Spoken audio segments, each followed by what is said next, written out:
Seigneur notre Dieu et notre Père, nous voulons te bénir, nous voulons t'élever, nous voulons te glorifier, notre Dieu, toi qui es au milieu de nous, toi qui ne nous abandonnes pas, toi qui as été avec nous, Seigneur, tout le long de cette semaine, toi qui es venu à notre secours.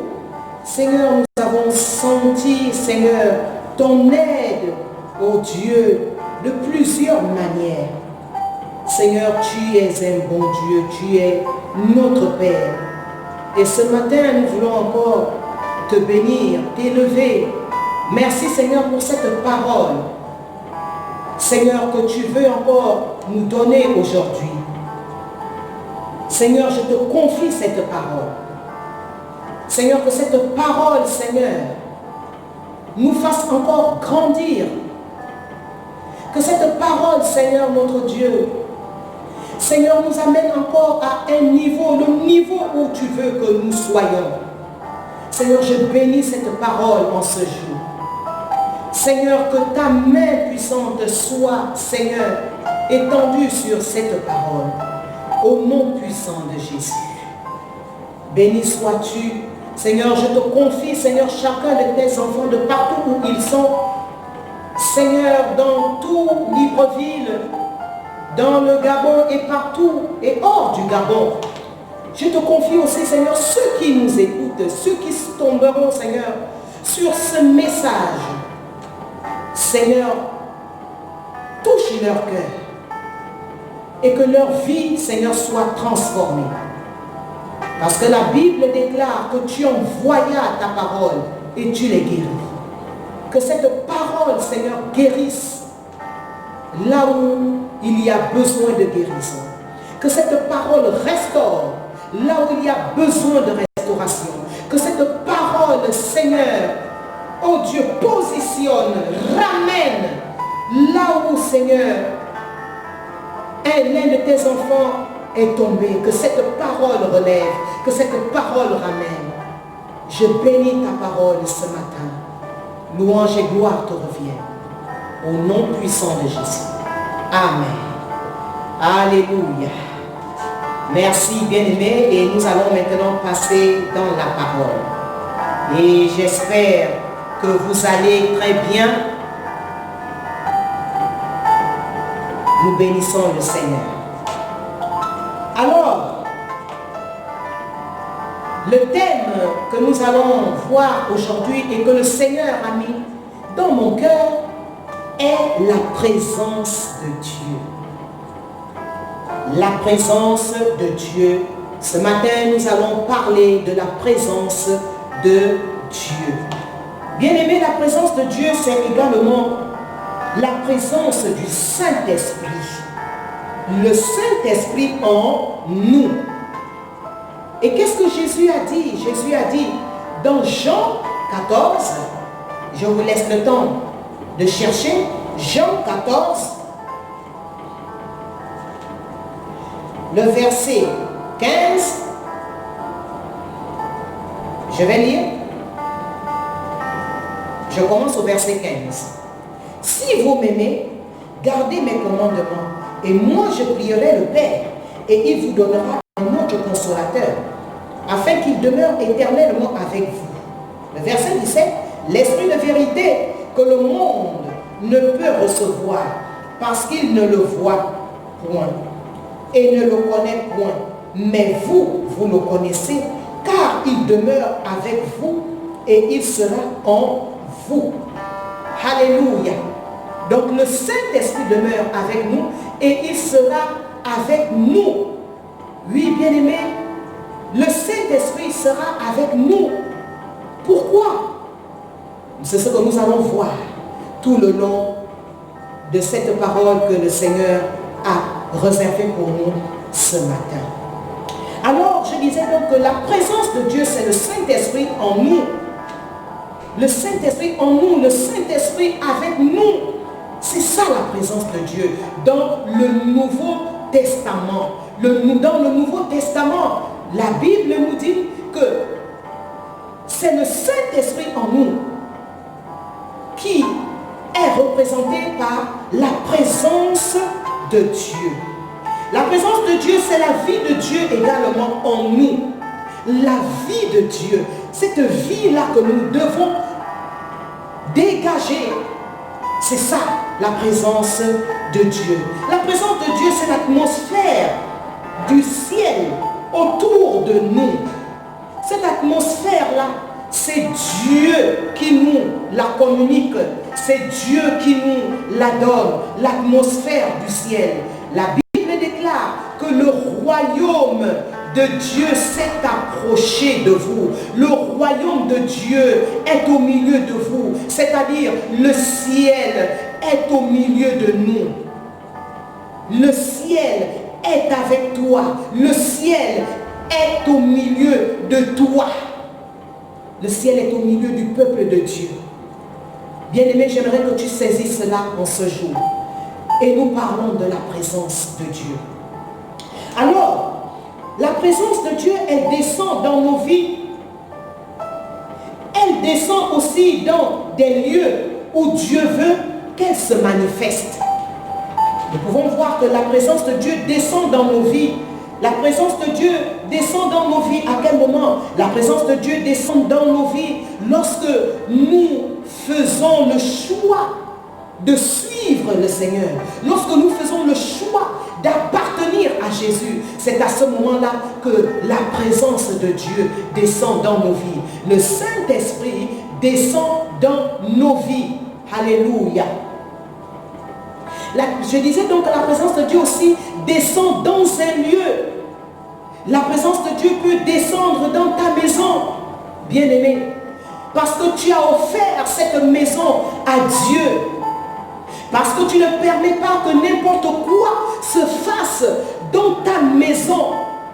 Alors, Dieu fait descendre sa présence dans ta maison. C'est-à-dire que tu sois là ou que tu ne sois pas là. Mais la présence de Dieu sera là. Alléluia.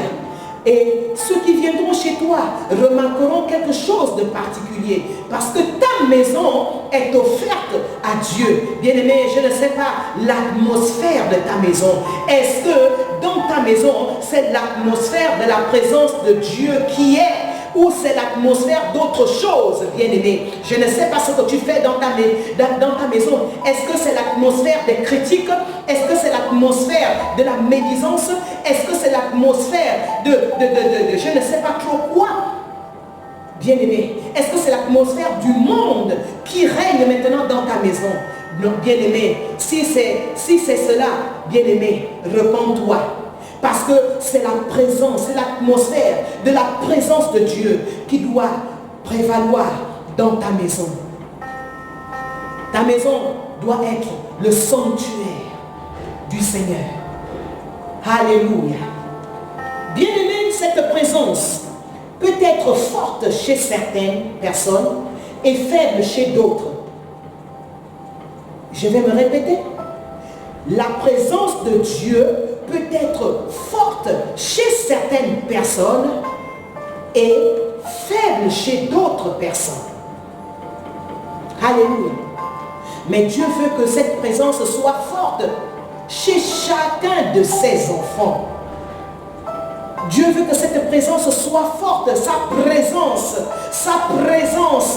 soit forte sur chacun de ses enfants bien-aimés. C'est ça le désir de Dieu.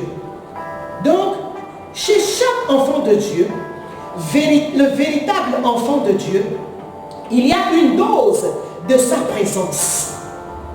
Il y a une dose de la présence de Dieu. Il y a le Saint-Esprit, la présence de Dieu, comme je le disais, la présence du Saint-Esprit se trouve dans chaque enfant de Dieu à une certaine dose. À une certaine dose, voilà pourquoi nous pouvons voir dans la parole qu'à un moment donné, on pouvait nous dire que Pierre fut rempli du Saint-Esprit. Alléluia. Là, il fut à nouveau rempli du Saint-Esprit. Là, l'Église fut à nouveau remplie du Saint-Esprit. Ça veut dire quoi? Ça veut dire qu'à un moment donné, le Seigneur a ajouté une dose de sa présence par le Saint-Esprit. Le Seigneur veut également que cette dose de sa présence augmente dans ta vie. C'est ce qu'il veut, bien-aimé. Il veut que cette dose de sa présence augmente, qu'elle monte, qu'elle monte. Peut-être qu'elle était aux chevilles, mais qu'elle monte jusqu'aux genoux. Après les genoux, que cette présence monte jusqu'aux hanches. Après les hanches, qu'elle monte, qu'elle dépasse ta poitrine, qu'elle dépasse ta tête et que tu sois submergé dans sa présence, bien-aimé. Alors, le Seigneur te dit ce matin que ta responsabilité est de permettre au Saint-Esprit de te remplir de la présence de Dieu, de te remplir de sa présence. C'est de ta responsabilité. Le Seigneur veut le faire, mais il faudrait que tu coopères avec lui. Alléluia. Il faudrait que l'Église coopère avec le Saint-Esprit. Il faudrait que l'Église coopère avec Jésus. Il faudrait que l'Église coopère avec le Père. Bien-aimé, le Seigneur te dit que c'est ta responsabilité. C'est de ta responsabilité de permettre au Saint-Esprit d'augmenter cette dose de sa présence dans ta vie. Est-ce que tu permets au Saint-Esprit d'augmenter cette dose de sa présence? Est-ce que tu permets, bien-aimé? Où en es-tu? Où en es-tu par rapport à la présence de Dieu dans ta vie? Où en es-tu? Elle se situe à quel degré? Elle se situe à quelle dose? Quelle est la dose? Quelle est la dose? Toi-même tu connais, bien-aimé. Tu connais si cette dose se situe au niveau des genoux, ou si elle est au niveau des hanches, ou si elle te submerge. Si elle te submerge, tu connais, bien-aimé. Mais il est de ta responsabilité. Il est de ta responsabilité parce que le Seigneur ne veut pas que tu sois faible. Le Seigneur veut que tu nages dans sa présence, bien-aimé. Il veut que tu sois submergé par sa présence. Il veut que tu sois rempli du Saint-Esprit. Il veut que tu sois rempli de sa présence. C'est le désir du Seigneur, c'est le désir de Dieu. Et il veut que cela, bien-aimé, aille crescendo. Aille crescendo. Bien-aimé, si tu connais des temps d'affaiblissement, si tu connais des temps d'assouplissement, des temps de froideur, bien-aimé, saisis la parole de Dieu ce matin. Réponds-toi et dis, Saint-Esprit, je m'abandonne à toi. Viens à nouveau me remplir de la présence de Dieu. Viens à nouveau me remplir. Je veux être submergé par cette présence. Alléluia. Bien-aimé, pour que tu sois submergé de cette présence, de la présence du Saint-Esprit, de la présence de Dieu. Bien-aimé, nous allons aller dans Marc 1, le verset 35. Alléluia. Nous allons d'abord dans Marc 1, le verset 35. J'espère que tu fouilles ta Bible et que tu retrouves les différents passages que je donne. Marc 1, le verset 35. La Bible nous dit, vers le matin, pendant qu'il faisait encore très sombre, il se leva et sortit pour aller dans un lieu désert où il pria. Alléluia. Dès le matin, il s'agit ici de qui? Il s'agit de Jésus, notre Sauveur, notre Seigneur. Alléluia.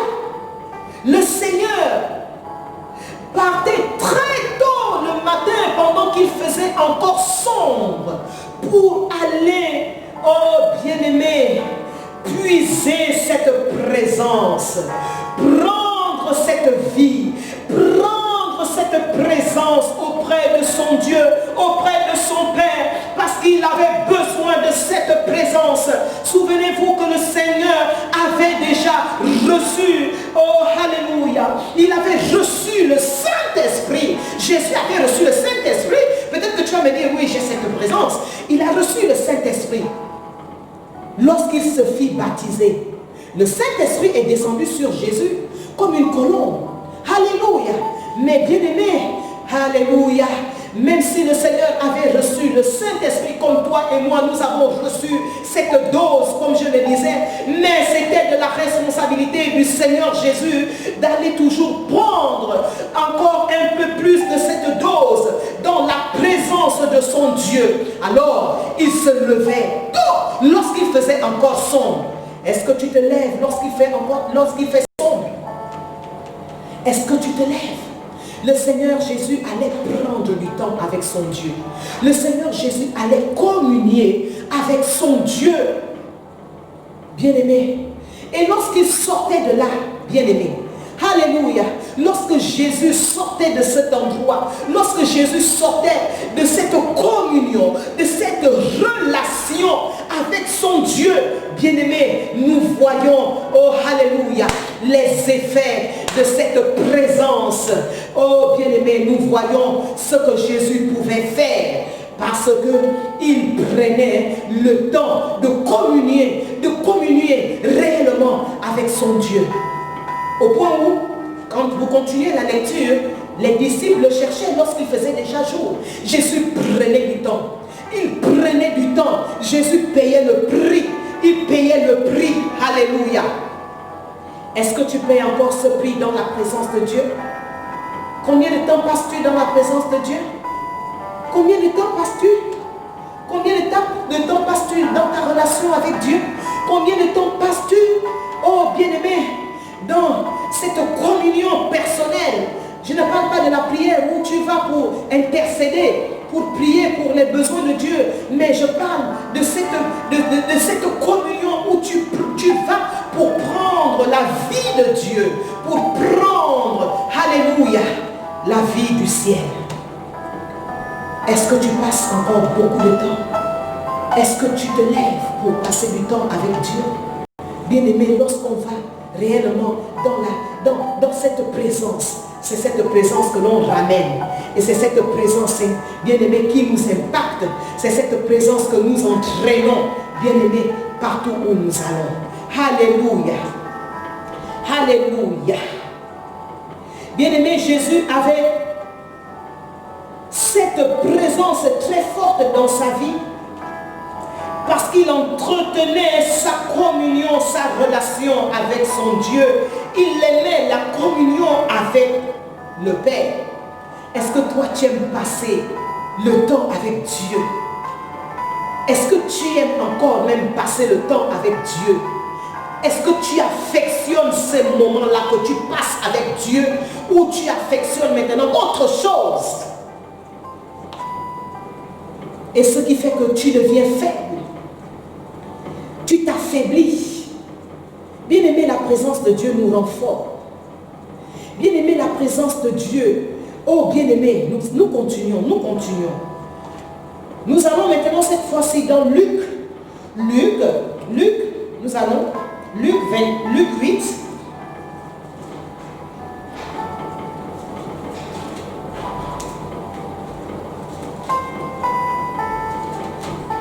Je suis en train de chercher Luc 8. Luc 8, le verset 26 à 39. Mais nous n'allons pas tout lire. Nous allons lire le verset 26. Luc 8, nous lisons le verset 26.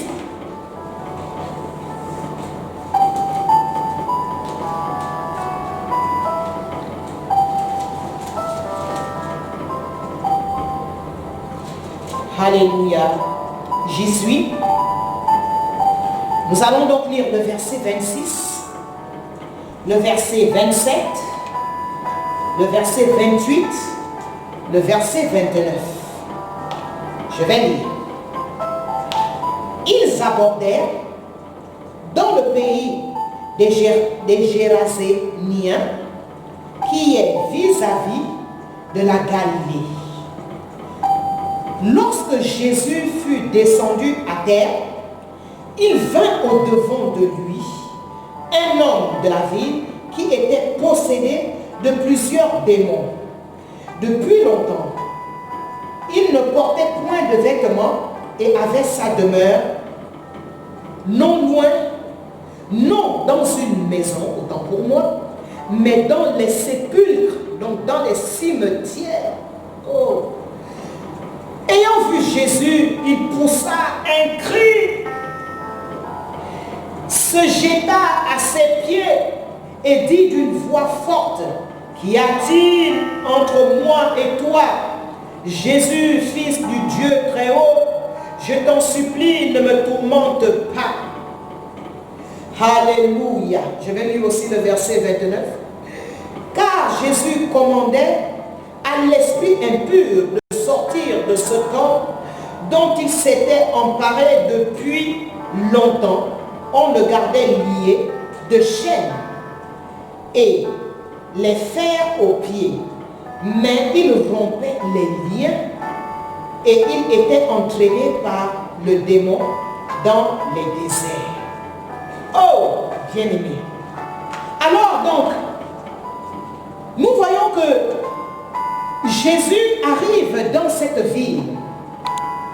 Bien-aimé, lorsque Jésus descend au verset 27, je suis donc dans Luc 8, au verset 27, lorsque Jésus, la Bible nous dit, lorsque Jésus fut descendu à terre, il vint au-devant de lui. Qui vint? C'est cet homme, ce fou. Il vint au-devant de lui et il se mit à crier. Il poussa de grands cris, bien-aimé. Cet homme, bien-aimé, dès qu'il a aperçu Jésus, dès qu'il a vu Jésus, cet homme n'était plus un homme normal. Cet homme était fou et il habitait dans les sépulcres, donc il habitait dans les cimetières, bien-aimé. Et cet homme était possédé à bloc. Mais lorsque, bien-aimé, lorsque Jésus a mis son pied, bien-aimé, sur le sol de cette ville, bien-aimé, et le fou l'ayant vu, il a commencé à pousser des cris. Bien-aimé, la Bible ne nous dit pas que Jésus l'a touché. Bien-aimé, en d'autres termes, c'est la présence de Dieu qui se dégageait du corps de Jésus. C'est la présence de Dieu qui se dégageait de l'atmosphère, oh alléluia, de Jésus, qui est allé bousculer les esprits qui étaient en cet homme, qui étaient en ce fou. La présence de Dieu. La présence de Dieu qui se dégageait de Jésus. La présence de Dieu qui émanait du corps de Jésus, qui émanait de l'entourage même de Jésus, bien-aimé. C'est cette présence-là qui a bousculé les esprits qui étaient dans cet homme. C'est ce qui a bousculé, c'est ce qui a ébranlé, c'est ce qui a touché au point où cet homme est venu se jeter aux pieds de Jésus. Alléluia. C'est la présence de Dieu qui s'est dégagée de Jésus. Car Jésus ne l'a pas touché. Il ne s'est pas présenté. Bien, Jésus ne s'est même pas présenté. Mais les esprits qui étaient en lui ont reconnu que cet homme était le Fils de Dieu. Bien-aimé, est-ce que là où tu passes, là où tu vas, est-ce que par ta présence, est-ce que par la présence qui se dégage de toi, on peut reconnaître, bien-aimé, que toi tu es également un fils de Dieu, une fille de Dieu? Bien-aimé, c'est à cette dimension que le Seigneur veut nous amener. Bien-aimé, ce sont des choses possibles. Ce sont des choses possibles. Ce sont des choses surnaturelles que le Seigneur aimerait que ses enfants vivent, expérimentent. Bien-aimé, la présence de Dieu en nous peut faire des grandes choses, même si nous n'ouvrons pas la bouche. Nous voyons que Jésus n'a pas ouvert sa bouche. Jésus n'a même pas parlé, il a déposé rien que son pied. Bien-aimé, le fou a été ébranlé. Tout ce qui était de mauvais chez ce fou-là a commencé à sortir. Alléluia. Il a commencé à se libérer. Alléluia. Jésus n'avait même pas encore commencé à poser ses mains sur lui. Alléluia. Ce fou a commencé à être délivré. Alléluia. Bien-aimé, la présence de Dieu, bien-aimé, a dérangé tout ce qu'il y avait de mauvais en ce temps. Bien-aimé, la présence de Dieu dans nos vies doit ébranler tout ce qui n'est pas de Dieu autour de nous. Oui, bien-aimé, la présence de Dieu dans nos vies doit ébranler, doit déranger tout ce qui n'est pas de Dieu autour de nous. Et je disais tantôt, le Seigneur veut amener ses enfants à cette dimension. Le Seigneur veut le faire. Le Seigneur est prêt à le faire. Mais est-ce que nous sommes prêts à payer le prix? Dieu veut que nous payions ce prix-là. Ce prix-là. Imagine, alléluia, tu arrives dans un endroit, oh bien-aimé, où il y a des fétiches, rien que par ta présence, parce que tu rentres à cet endroit, bien-aimé, tout tombe, tout tombe. Alléluia. Oh bien-aimé, on reconnaîtra que le Dieu que tu pries est puissant, le Dieu que tu pries est fort, le Dieu que tu pries, alléluia, on le reconnaîtra. C'est à cette dimension, bien-aimé, que Dieu veut t'amener, que Dieu veut nous amener. Mais il faut que nous payions le prix.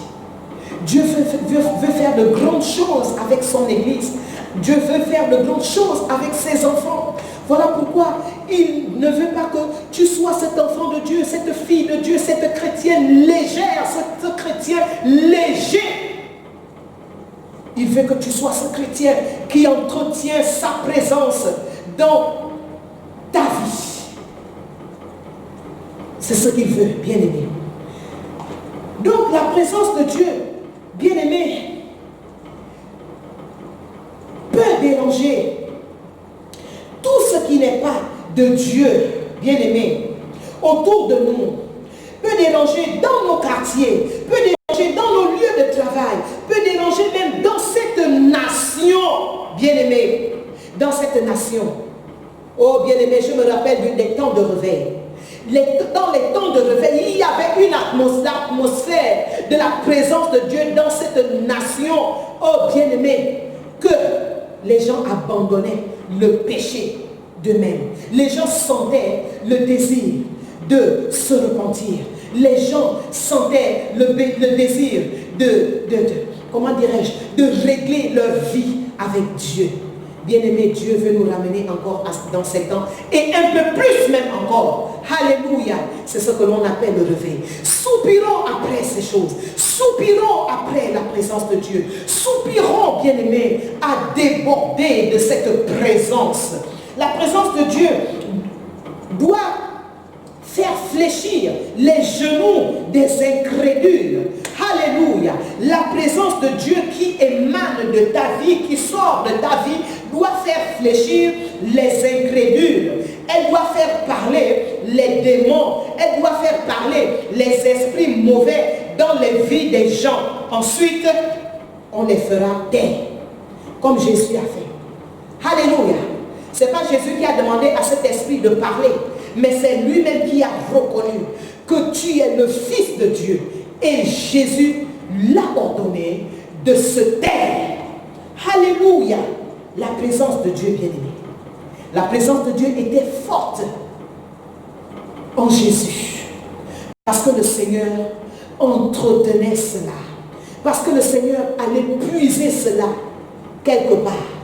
Il allait puiser cela dans la communion avec son Père. Ne néglige pas la communion avec Dieu. Ne néglige pas la relation dans chacun de nos messages, dans chacun de nos enseignements. Nous revenons toujours sur cela, la communion avec Dieu. Dans la communion avec Dieu, Dieu t'équipera. Dans la communion avec Dieu, Dieu ajoutera toujours une dose de sa présence. Alléluia. Bien-aimé, le Seigneur Jésus a dégagé de la présence de son Dieu. Mais il n'y a pas que le Seigneur Jésus, bien-aimé. Vous allez peut-être me dire que oui, c'est le Seigneur Jésus, c'est le Seigneur. Mais même les apôtres, nous allons aller dans Acte 5, le verset 15. Alléluia. Acte 5, nous le fouillons ensemble. Acte 5.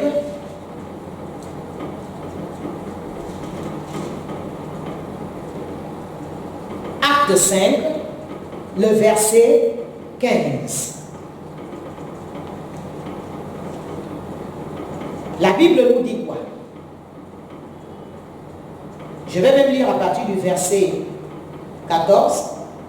Le nombre de ceux qui croyaient au Seigneur, hommes et femmes, s'augmentait de plus en plus, le verset 15, en sorte qu'on apportait les malades dans les rues et qu'on les plaçait sur des lits et des couchettes, afin que lorsque l'ombre passerait, son ombre au moins couvrit quelqu'un d'eux.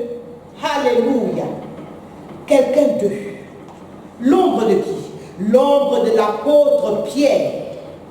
L'ombre de l'apôtre Pierre, alléluia, oh, était empreint de la présence de Dieu. Oh, bien-aimé, l'apôtre Pierre lui-même était, alléluia, submergé par la présence de Dieu, au point où son ombre, même son ombre, était submergé par la présence de Dieu, au point où, lorsqu'il passait, bien-aimé, son ombre, oh, bien-aimé, pouvait guérir. La présence de Dieu sortait de son ombre et guérissait ceux qui étaient malades. Ici, c'est l'apôtre Pierre. Ici, c'est l'apôtre Pierre. L'apôtre Pierre également a expérimenté la forte présence du Seigneur, au point où son ombre était remplie de la présence de Dieu. Alléluia, je suis à la fin. Et la Bible nous dit que l'ombre de l'apôtre Pierre a guéri les malades. Son ombre a guéri les malades. Bien-aimé, le Seigneur veut amener l'Église dans cette dimension. Le Seigneur veut t'amener dans cette dimension. Est-ce que tu peux monter? Est-ce que tu peux monter? Bien-aimé, voilà pourquoi nous devons rechercher, nous devons affectionner la présence de Dieu. Nous devons aller dans sa présence pour prendre ces choses, pour être rempli, pour déborder de sa présence. Bien-aimés, si nous débordons de sa présence, alléluia, cette présence, le Seigneur pourra faire des choses, il pourra guérir, il pourra restaurer, même de la manière dont nous ne nous y attendons pas. Parce que nous, l'Église d'aujourd'hui, mais le Seigneur calcule comment le Seigneur peut agir. Non, bien-aimé. Lorsque la présence de Dieu se dégage de l'Église du Seigneur, le Seigneur fait des grandes choses. Il fait des choses que nous ne pouvons même pas penser, des choses que nous ne pouvons même pas imaginer. C'est là où Dieu nous attend. La présence de Dieu. La présence de Dieu en nous. La présence de Dieu en nous se déversera, bien-aimé, automatiquement autour de nous. Est-ce que tu peux payer ce prix? Est-ce que tu peux être davantage sérieuse avec le Seigneur et rechercher cela afin d'être continuellement plus en bénédiction à ce monde qui doute de Dieu, à ce monde qui se moque de Dieu? Est-ce que tu peux faire la différence? Dieu nous attend. Bien-aimés, inclinons-nous. Merci Seigneur pour cette parole. Au nom puissant de Jésus. Alléluia. Rentre en toi-même et parle avec ton Dieu. Vois là où tu es tombé. Vois là où le Seigneur t'a interpellé. Et adresse-toi maintenant au Seigneur. Au nom puissant de Jésus. Amen.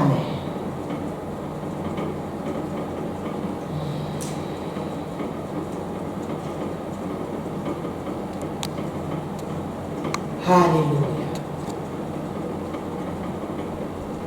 Oui, Seigneur Dieu Tout-Puissant, nous avons besoin de ta présence. Seigneur, nous voulons que cette présence, Seigneur, déborde de nos vies. Mais nous voulons également, Seigneur, être à tes pieds, afin que nous apprenions à payer le prix. À payer le prix. Seigneur, nous voulons voir de grandes choses avec toi, mais nous ne sommes pas prêts à payer le prix. Seigneur, nous voulons voir des grandes choses, mais nous ne sommes pas prêts à payer le prix. Aide, Seigneur, chacun de tes membres, chacun d'entre nous à payer le prix. Le prix, Seigneur, pour voir, Seigneur, ce que tu as fait avec l'église primitive, avec, Seigneur, les apôtres, ce que tu as fait avec eux. Aide-nous à payer le prix également aujourd'hui, afin de voir ces choses. Et de voir même encore des choses plus grandes. Seigneur, c'est ma prière. Au nom puissant de Jésus. Amen.